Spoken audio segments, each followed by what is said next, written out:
it like to feel humbled? Oh, that's not a word we use every day. But it's humbling when you receive a gift you didn't expect.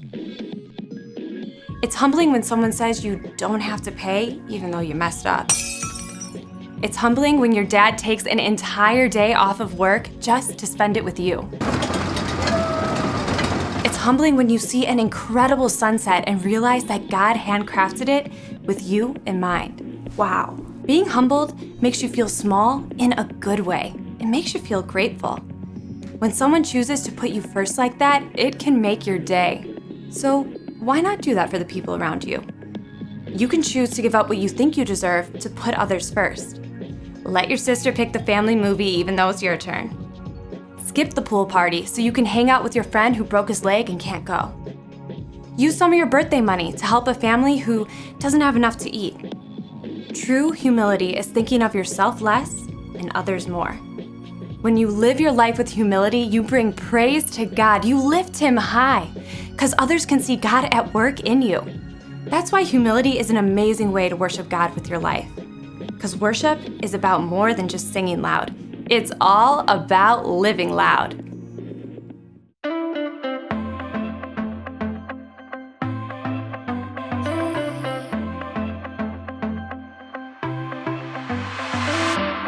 Everywhere that I go, you're there with me. Even in the night when I cannot see, I know you're by my side and I will be just fine. Oh God, you're always good to me. I wanna say thank you, thank you. I will live my life to praise you, and lift you high. Every night and day, I'll follow in your ways. I wanna say thank you, thank you. I wanna say thank you, God. Every breath that I take, you give to me. Every brand new day is a blessing. I know you're by my side and I will be just fine. Oh God, you're always good to me. I wanna say thank you. I will live my life to praise you, and lift you high. Every night and day, I'll follow in your ways. I wanna say thank you. I wanna say thank you, God. I wanna say thank you for mercy and kindness, for grace that is endless, love and forgiveness. I wanna say thank you for mercy and kindness, for grace that is endless, love and forgiveness. I wanna say thank you. I will live my life to praise you, and lift you high. Every night and day, I'll follow in your ways. I wanna say thank you. I wanna say thank you, God. I wanna say thank you, God. I wanna say thank you, God.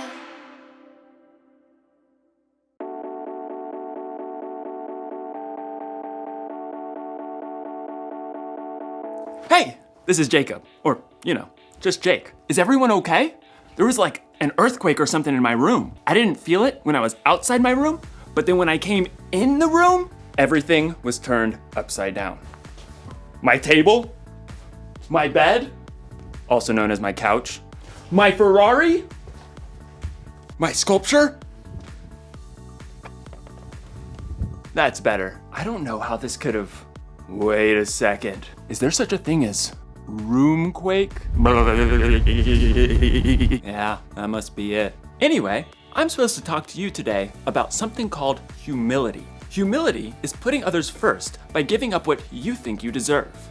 So that means like doing stuff for others, I guess? Like my friend Chris. He's really good at humility. I mean, he humiliates me like all the time. Am I saying that right?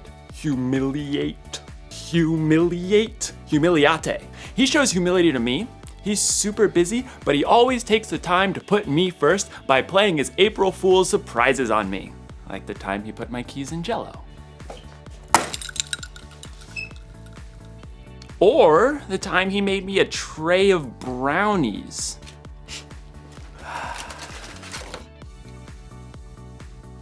Brownies. And who can forget the old unscrew the top off the salt surprise? Chris is a funny guy. Hey, you know what I think? And this is just between you and me. Chris is the one who turned all my stuff upside down. It wasn't a roomquake after all. This must have taken a really long time. I mean, he turned all my stuff upside down. I do need to call my mom. This must have taken a lot of work. I'm not sure that it's fair that Chris keeps playing all these April Fool's month surprises on me, and I haven't even got him once. I don't deserve this. What I deserve is to get him back. Was that my toaster? The story today is about Jesus when he prayed in the garden while his friends couldn't even stay awake to keep watch. Jesus didn't deserve that. I wonder what he did about it. Stay tuned. I'm gonna come up with a way to turn the tables on Chris. Chris is gonna notice when he goes in his room the tables aren't the way he remembered them. I'm gonna get the revenge I deserve. I'm gonna get the revenge I deserve, is what I'm trying to say. Yeah, okay. The Bible. It's 66 books of history, stories, letters, and poetry that fit together to form God's one big story. The epic adventure of how He created us and loves us so much that He made a way to rescue us. As we travel through the Bible, from Genesis to Revelation, we discover people who met God and found their lives changed forever. And now for an amazing story, inspired by the book of Matthew, chapter 26, verses 36 through 56. For months, the Jewish religious leaders had been plotting to silence Jesus. He called us pretenders, snakes! On the Sunday before Passover, Jesus entered Jerusalem to great cheers from the crowds. Blessed is the one who comes in the name of the Lord! But even as the crowd swarmed in to see what Jesus would do and say, one of Jesus' closest followers, Judas, went to the religious leaders with a very sneaky plan. What are you willing to give me if I deliver him over to you? How about a cool 30 pieces of silver? Jesus knew these plans, but he also knew that his mission was to face those who hated him and let them take him without defending himself. He prepared his closest friends for this during a Passover meal, and then afterwards led them out of the city toward the Mount of Olives. Judas had already left them. In a little while, you will no longer see me. Then after a little while, you will see me. I came from the Father and entered the world. Now I am leaving the world and going back to the Father. The air cooled as the evening darkened. This very night, you will all turn away because of me. Peter, the most outspoken of Jesus' friends, quickened his step and tightened his hand on the sword he was carrying. All the others may turn away because of you, but I never will. What I'm about to tell you is true. It will happen tonight. Before the rooster crows, you will say 3 times that you don't know me. I may have to die with you, but I will never say I don't know you. Me too. Same. By the time Jesus and his friends reached the Garden of Gethsemane, they were exhausted. Sit here while I go over there and pray. As the other disciples settled in on the cold, rough ground, Jesus took Peter, James, and John along with him to a grove of ancient olive trees. The weight of what was coming pressed down on him. My soul is very sad. I feel close to death. Stay here. Keep watch with me. We're here for you. We got this. Prayers. The 3 friends found seats among the knotted tree roots, and Jesus went on a little further. Then suddenly, he fell down on the ground, face first into the dirt. Words poured out from deep inside. My Father, if it is possible, take this cup of suffering away from me. But let what you want be done, not what I want. After a short time, Jesus returned to his friends. They had all fallen into restless sleep. Jesus touched Peter's arm.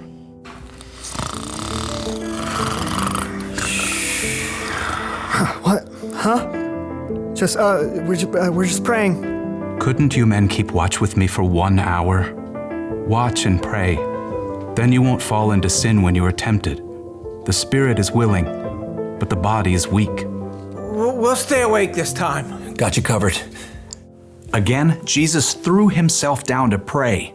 His pain was so deep, blood and sweat beaded on his forehead. My Father, is it possible for this cup to be taken away? But if I must drink it, may what you want be done. Jesus returned to his friends once more, to find them still sleeping.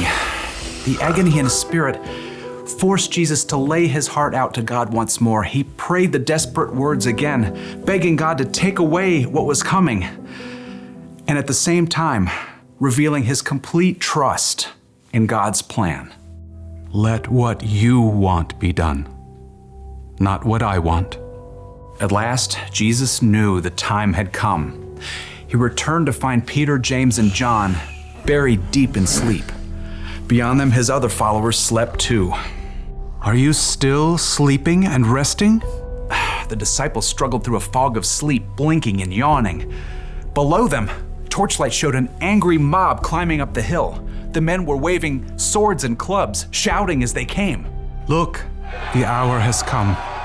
The Son of Man is about to be handed over to sinners. Get up, let us go. Here comes the one who is handing me over to them. Jesus' friends staggered to their feet, and Peter clutched his sword. As the mob marched closer, they could see the man in front of the mob. It was their friend Judas. Judas? What are you doing? The mob had been sent by the Jewish religious leaders. Judas had already explained to them that he would greet Jesus with a kiss, so they would know exactly which man to arrest. Greetings, teacher. Judas ignored the other disciples and went directly to Jesus, kissing him on the cheek in greeting. Jesus drew back and looked Judas directly in the face. Friend, do what you came to do. The mob surged forward as the disciples just stood there, frozen and confused. As men grabbed Jesus, Peter suddenly sprang to life, awkwardly drawing his sword. Should we use our swords? Peter didn't wait for an answer, but he struck out wildly. His blade sliced right through the ear of the high priest's servant. Oh! Stop this! Jesus touched the servant's ear. Immediately, he was healed. Put your sword back in its place. Do you think I can't ask my Father for help? He would send an army of more than 70,000 angels right away. But then how would the scriptures come true? They say it must happen in this way. Jesus turned back to the mob and the men who held him. They hovered there, uncertain, in the flickering light of their torches. Am I leading a band of armed men against you? Do you have to come out with swords and clubs to capture me? Every day I sat in the temple courtyard teaching, and you didn't arrest me. But all this has happened so that the words of the prophets would come true. No one could respond to Jesus. Instead, they arrested him and led him away. And his friends who said they'd be with him through anything ran away. Jesus made the choice that would bring life to everyone, but that would cost him everything.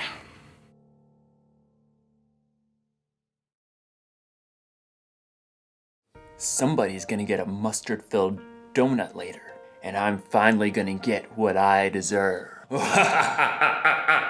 Hey, did you know that Jesus didn't deserve all that stuff that happened to him? Like when his friends ditched him when he needed them, and when those people arrested Jesus even though he never did anything he wasn't supposed to? And then, when he was put on that cross, I mean, what? Jesus could calm a storm with his hand and bring dead people back to life. Why do you let all that bad stuff happen to him? Turns out, it was all a part of the plan.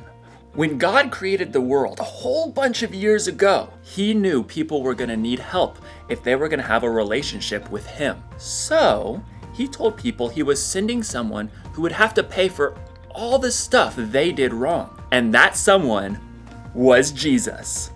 But it's not like Jesus wanted to go through all that bad stuff. In the garden, he was like, God, any chance there's a different way to save the world and stuff? But then Jesus was like, it's not about what I want, God, because what you want is better. So, what did Jesus do to his friends in the garden who let him down? He put them first.